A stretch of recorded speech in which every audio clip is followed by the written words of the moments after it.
They say if you do your job right in IT, nobody knows you exist. Well, I must be a goddamn phantom, because for 14 years, I've been the invisible glue holding prestige logistics together with duct tape, caffeine, and lines of code that look like the scribblings of a madman on death row. My office isn't really an office. It's a repurposed supply closet in the basement that smells like ozone and the ghost of a dead rat that maintenance never found. It's 65 degrees down here, year-round. The hum of the server racks is the only lullaby I've known since the Obama administration. Upstairs, on the glass-walled floors where the air smells like vanilla lattes and unearned bonuses, they think the website stays up because of synergy and positive vibes. They think emails get delivered because the universe wants them to make that sale. They don't know about the script I wrote in 2012 that reboots the SQL database every night at 3:14 a.m. because the memory leak is so bad it would sink the Titanic. They don't know that I manually patch the firewall every Tuesday while they are at happy hour, fighting off Russian botnets with one hand and eating a lukewarm tuna melt with the other. I am the plumber of the digital age, wading through their electronic sewage so they can keep their toilets gold-plated. I'm Cheryl. I'm 47. My hair is graying at the temples, usually pulled back in a clip that's holding on for dear life, much like my patience. I wear hoodies because the AC down here is set to morgue, and I drink coffee that's been sitting on the burner long enough to dissolve a spoon. Speaking of dissolving, if you want to see how I dissolved a multi-million-dollar company without getting off my ass, go ahead and hit subscribe. It costs you $0, which is exactly what my dignity was worth to these people. Anyway, back to the dumpster fire. The founder, Old Man Henderson, used to come down here. He was a bastard, but he was a smart bastard. He knew the difference between a router and a toaster. He knew that I held the keys to the kingdom. He'd slap me on the back, hand me a Christmas bonus check that actually cleared, and say, "Keep the lights on, Cheryl." But Henderson got soft. He got rich. And then, inevitably, he got a midlife crisis that manifested in the form of a Porsche he couldn't drive and a new wife he couldn't handle. He retired to a golf course in Florida to wait for melanoma, leaving the company in the hands of the next generation. That was the beginning of the end. The silence down here changed. It stopped feeling like a sanctuary and started feeling like a waiting room for disaster. I could feel the vibrations from the floor above, the heavy footsteps of incompetence marching in. I sat there last Monday, staring at the blinking green lights of the rack. Green means good. Green means money. Green means I did my job. I had a terminal window open, watching the traffic flow like blood through a vein. It was beautiful in a sick, industrial way. I created this architecture. I built the DNS routing from scratch when we were just a warehouse with a dial-up modem. Every error page, every redirect, every load balancer, that's my DNA in there. But to the suits upstairs, I'm just IT grandma. I'm the grim reaper who shows up to tell them they can't install TikTok on their work laptops. I'm the necessary evil. I checked my bank account on my second monitor. It hadn't moved much in 5 years. Inflation is eating my 401k like a termite in a pine cabin, and my request for a raise has been under review since before COVID was a headline. I took a drag of my vape. Yeah, I vape in the server room, fire codes be damned, and exhaled a cloud of blueberry ice into the exhaust fan. I knew something was coming. The air pressure in the building had shifted. The Slack channels were buzzing with that frenetic, nervous energy that happens right before a reorganization. People were using words like streamlining and pivot.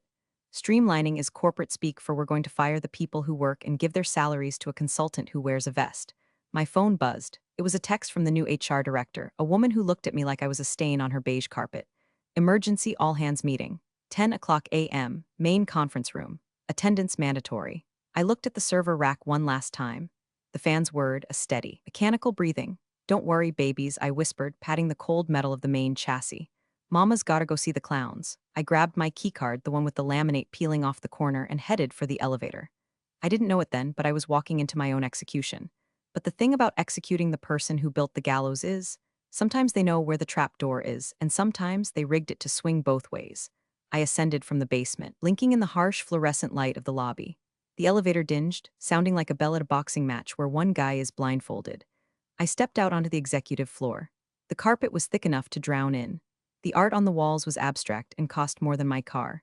And there she was, standing at the head of the polished mahogany table, radiating an aura of toxic positivity and expensive perfume that smelled like expired vanilla extract. New queen, the disaster I'd been waiting for. The conference room smelled like fear and dry erase markers. The entire staff was crammed in there, shifting uncomfortably in those ergonomic mesh chairs that are supposed to save your back but really just pinch your ass. At the front of the room stood Henderson's replacement. Not a seasoned CEO, not a logistics expert. It was Lisa.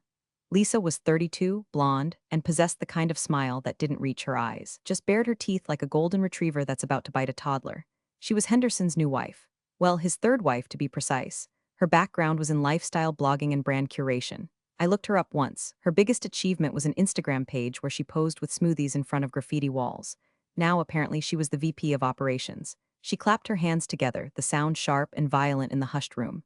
Hi, team. Wow. So many faces, some of them older than I expected for a tech-forward company. She laughed. A few sycophants in the front row chuckled nervously. I just leaned against the back wall, crossing my arms over my faded Nostromo crew hoodie. I felt like a gargoyle crashing a debutante ball. We're making changes, Lisa announced, pacing back and forth in heels that cost more than my monthly rent. Big changes. Prestige Logistics has been stagnant, dusty, running on legacy energy.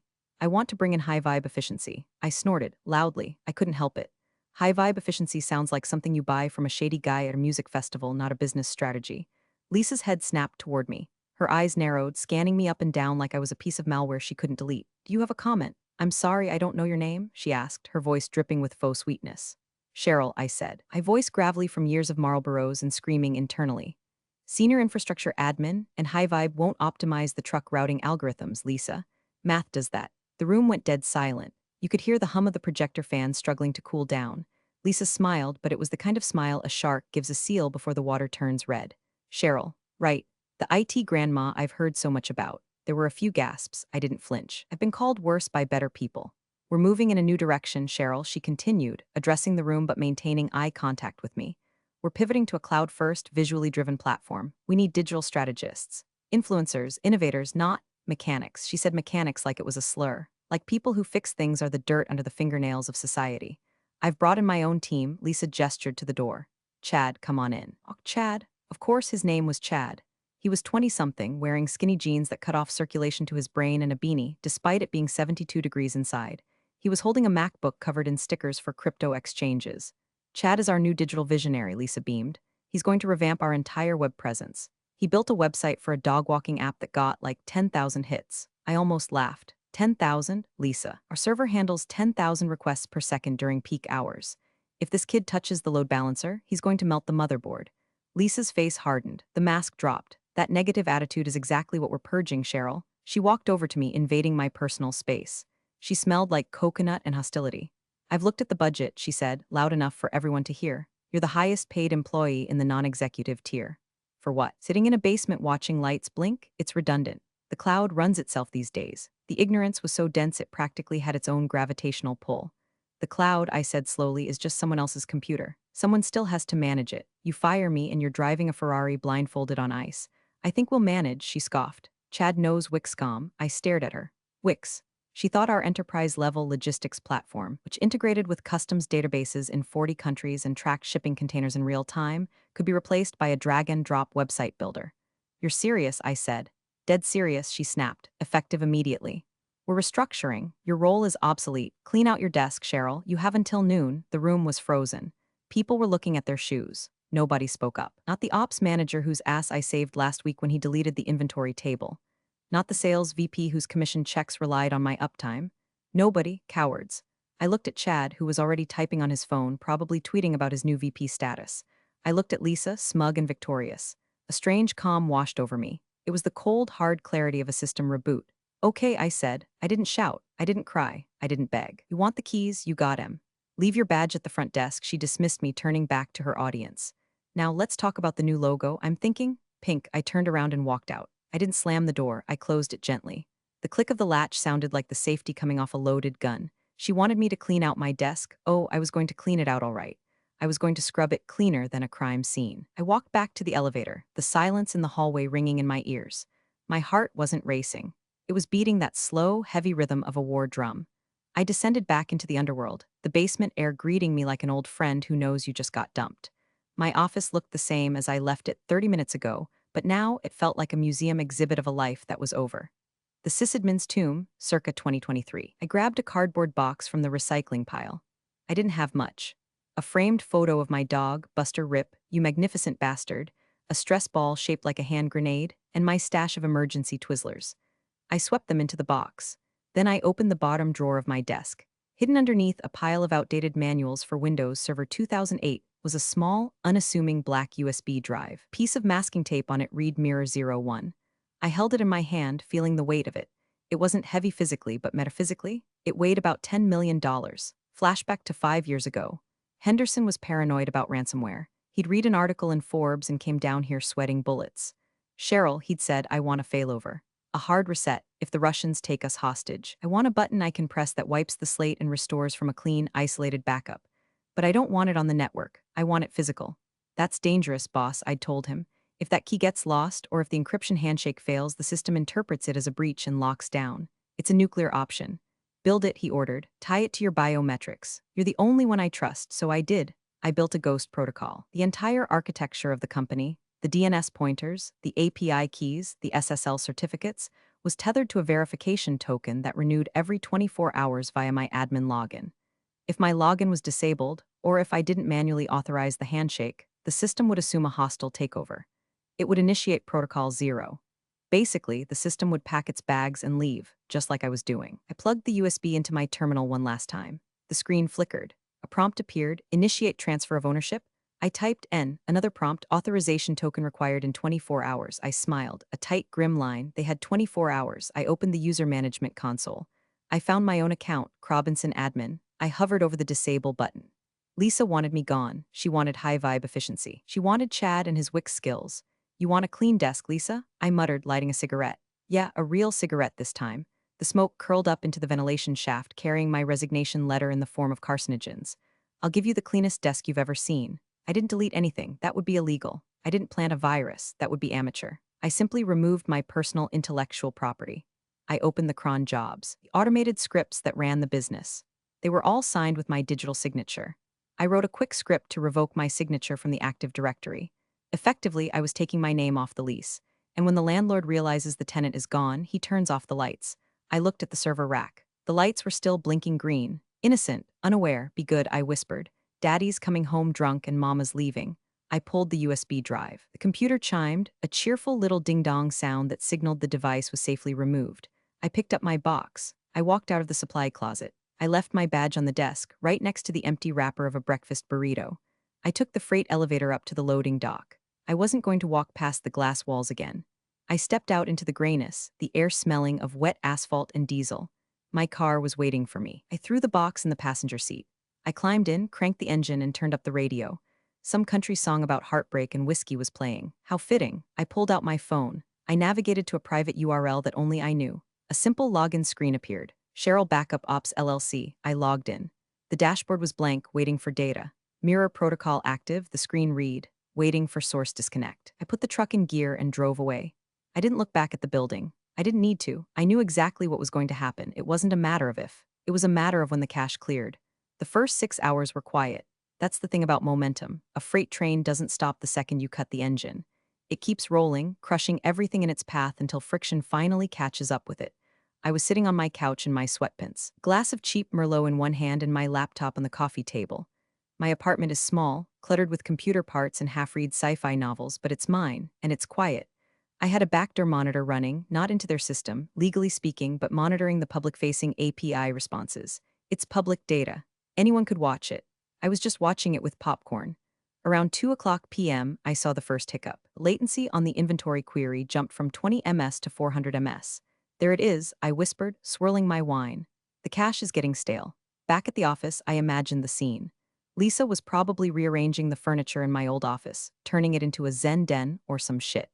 Chad was likely trying to figure out why the Wi-Fi password wasn't password 123. I got a text from Gary, one of the warehouse guys I used to smoke with on the loading dock. Gary, hey C, scanner guns are acting weird. Lagging like crazy. You doing updates? I didn't reply. I couldn't. I wasn't an employee anymore. Replying would be consulting, and I didn't have a contract. By 4:00 p.m., the latency was up to 2 seconds. In the world of high-frequency logistics, 2 seconds is an eternity. It's the difference between a truck making a delivery and a truck sitting at a gate getting fined by the minute. I checked the website. The banner image, a stock photo of a handshake that Lisa probably picked out, was failing to load. It was just a broken image icon, a little jagged square of failure. Chad was probably sweating now, just a little. He'd be clicking refresh, wondering why his Wix skills weren't translating to a custom-built Linux stack. He'd try to log into the admin panel, and that's when he'd see it. Access denied. Token expired. Contact administrator. But there was no administrator. The administrator was currently watching a rerun of Golden Girls and eating a block of sharp cheddar cheese like an apple. I could see the error logs piling up on the public dashboard. HTTP 500 errors. Internal server errors. The screams of a dying machine. Lisa would be hovering over Chad's shoulder, her perfume turning sour with stress. Just fix it, Chad, she'd bark. Reboot the router, call the internet company. Chad would be typing furiously, trying random passwords. Admin 1, root, God, Lisa rocks, nothing would work. Because the authentication server was looking for my biometric hash, and unless Chad had severed my thumb and kept it in his pocket, he wasn't getting in. I poured another glass of wine. The sun was setting, casting long shadows across my living room. I felt a strange mixture of sadness and exhilaration. It's hard to watch something you built die. It's like watching your child get arrested. You know it's their fault, but you still remember when they were cute and innocent. But then I remembered Lisa's face. Clean out your desk, IT grandma. The sadness evaporated. The phone started ringing around 5:30 p.m. It was the general office number. I let it go to voicemail. Then came a text from an unknown number. Unknown, hey Cheryl, it's Chad. A weird question, did you leave the passwords anywhere? We're locked out. I chuckled. Locked out? Buddy, you haven't even found the door yet. I blocked the number. The illusion of control was shattering. They thought they bought a car. They didn't realize they just leased the driver, and without the driver, the car is just a 2-ton paperweight. The real fun was going to start tomorrow morning. Monday, the busiest shipping day of the week. I set my alarm for 8 a.m. I wanted to be fully awake for the apocalypse. Monday morning dawned with the gray, oppressive sky of winter. I woke up stretched and made a pot of coffee strong enough to strip paint. I didn't have to commute. I didn't have to put on a bra. I was a free woman. I opened my laptop. The Prestige Logistics website wasn't just slow. It was gone. 404 not found. It wasn't just the home page. The API endpoints were dead. The vendor portals were dark. The email server, unreachable. I took a sip of coffee and imagined the scene at headquarters. It wouldn't be a Zen den anymore. It would be a mosh pit of despair. At 9 a.m., the automated orders usually start flooding in from the East Coast distributors. Thousands of orders a minute. Today, 0. My phone started buzzing again. Not texts this time. Calls. First, it was the HR lady. Blocked, then the ops manager. Blocked. Then a number I didn't recognize, probably a frantic board member. Silenced. I logged into Twitter or X, whatever the hell it is now, and searched for Prestige Logistics. The tweets were rolling in.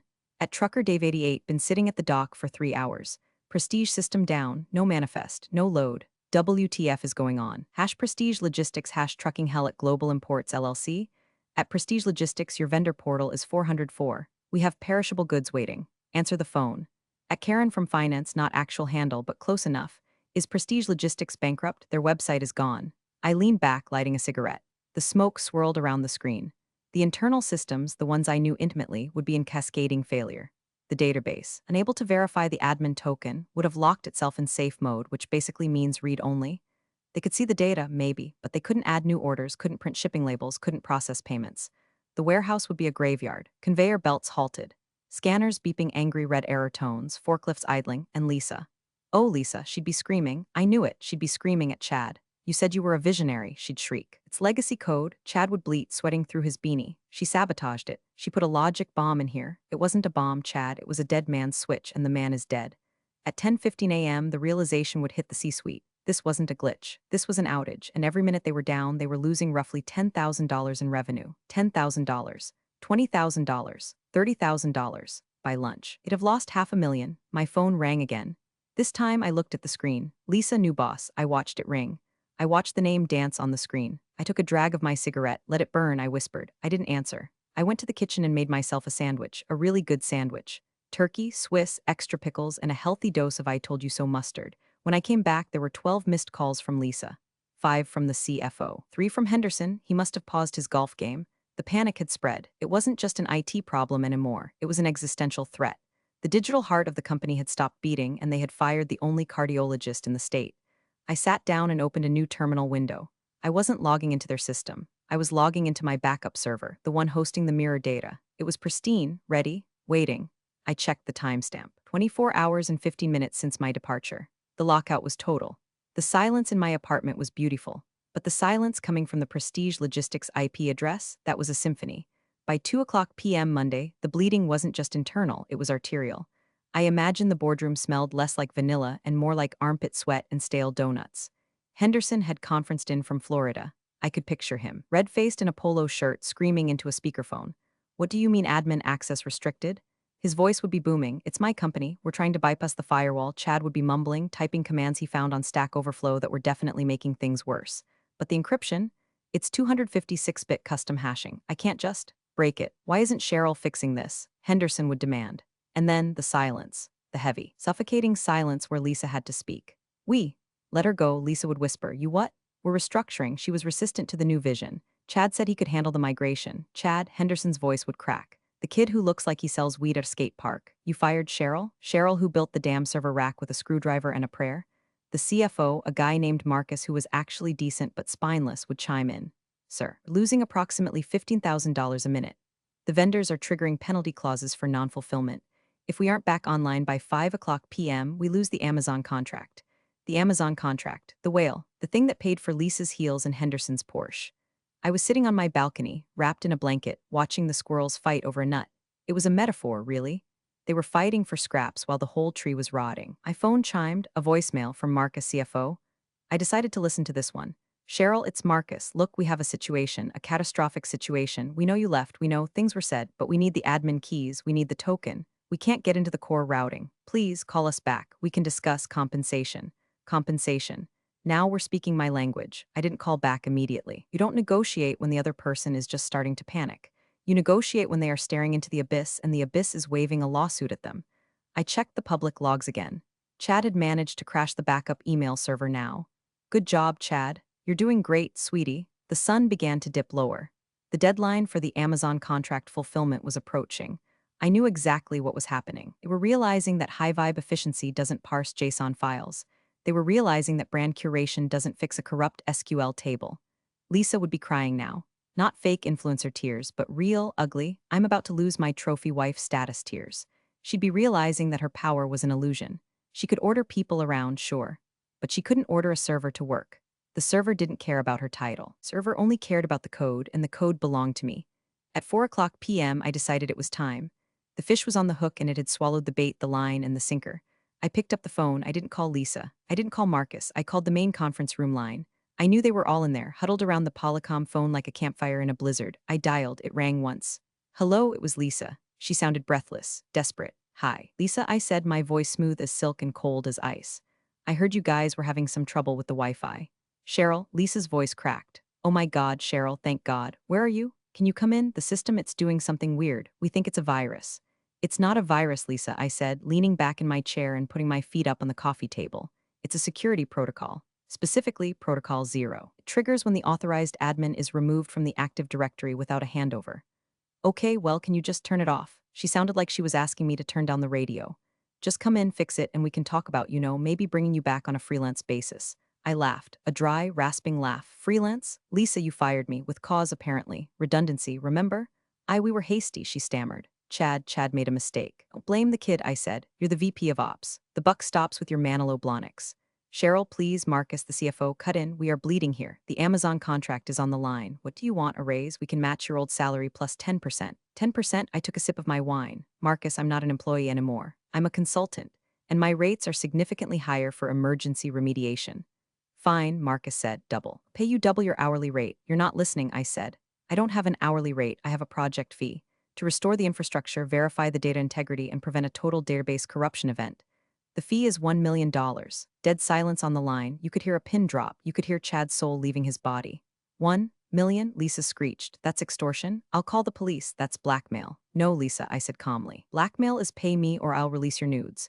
This is pay me or fix your own damn computer. It's a specialized service. Supply and demand. You have the demand, desperate, immediate demand. I have the supply, the encryption keys, and the architectural knowledge. The price is 1 million. Wired, today. We can't pay that. Henderson roared from the speakerphone. That's robbery. How much is the Amazon contract worth, Henderson? I asked. 5 million a year. Plus the penalties for breach of contract? Plus the reputation damage? Seems like a bargain to me. You bitch, Lisa spat. You planned this. I planned for a failover, I corrected. I planned for security. You're the one who pulled the plug without checking the wiring diagram. You wanted me to clean out my desk? I did. I took my intellectual property with me. The system you have left is exactly what you paid for, the hardware. Good luck running a logistics company on bare metal. We'll sue you? Lisa screamed. Go ahead, I said. My lawyer is great, but legal proceedings take months. Your company will be dead by Wednesday. The vendors are already walking, Marcus. I saw the logs. Marcus sighed, a heavy, defeated sound. She's right, Henderson, we can't fix this. Chad doesn't even know what a cron job is. We need her.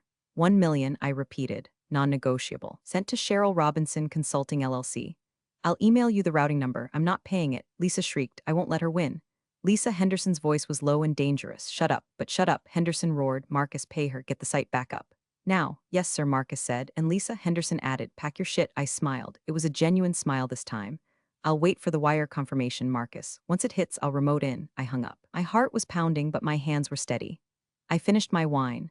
It took 45 minutes. 45 minutes for the corporate bureaucracy to move faster than it had in 14 years. I sat there, refreshing my bank app. Refresh, nothing, refresh, nothing, refresh.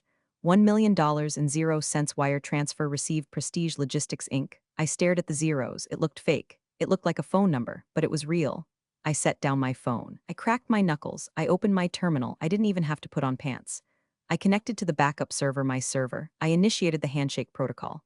Command/run restore admin link sh password, accessing remote host, handshake verified, restoring DNS pointers, reintegrating cron jobs, system status, rebooting. It took 3 minutes of typing. That's it. That's what $1 million bought them. 3 minutes of my time and 14 years of my experience. I watched the public dashboard. The red errors stopped. The 404s vanished. The website flickered back to life. The login page appeared. The broken handshake image was replaced by the actual banner. I picked up the phone and texted Marcus. Me, you're live. Tell Chad not to touch the load balancer again, or it will cost $2 million next time. Marcus, received, thank you. Please send the final invoice for our records. I could only imagine the scene in the conference room. The relief, the silence, and the glare of hatred directed at Lisa. From what I heard later, via Gary, my mole on the loading dock, it was a bloodbath. Henderson didn't even wait for the meeting to end. He fired Lisa on the spot, in front of everyone. You cost me $1 million and 12 hours of downtime because you didn't like her vibe? Henderson had apparently screamed. Get out and take your digital visionary with you. Chad was crying, actually crying. He tried to take his MacBook, but security confiscated it because it was company property, even though it had his crypto wallet on it. Lisa tried to argue. She tried to pull the I'm your wife card. Henderson looked at her and said, my lawyer will be in touch. I think we have a prenup for gross negligence. Ouch, but honestly, I didn't care about Lisa. She was a symptom, not the disease. The disease was the culture that thought IT was a utility you could switch vendors on like a gas company. The disease was thinking that strategy trumps competence. I sat there in my quiet apartment, now a millionaire minus taxes, thanks Uncle Sam. The sun had gone down. The city lights were flickering on outside. I felt light. I had spent 14 years holding up that building.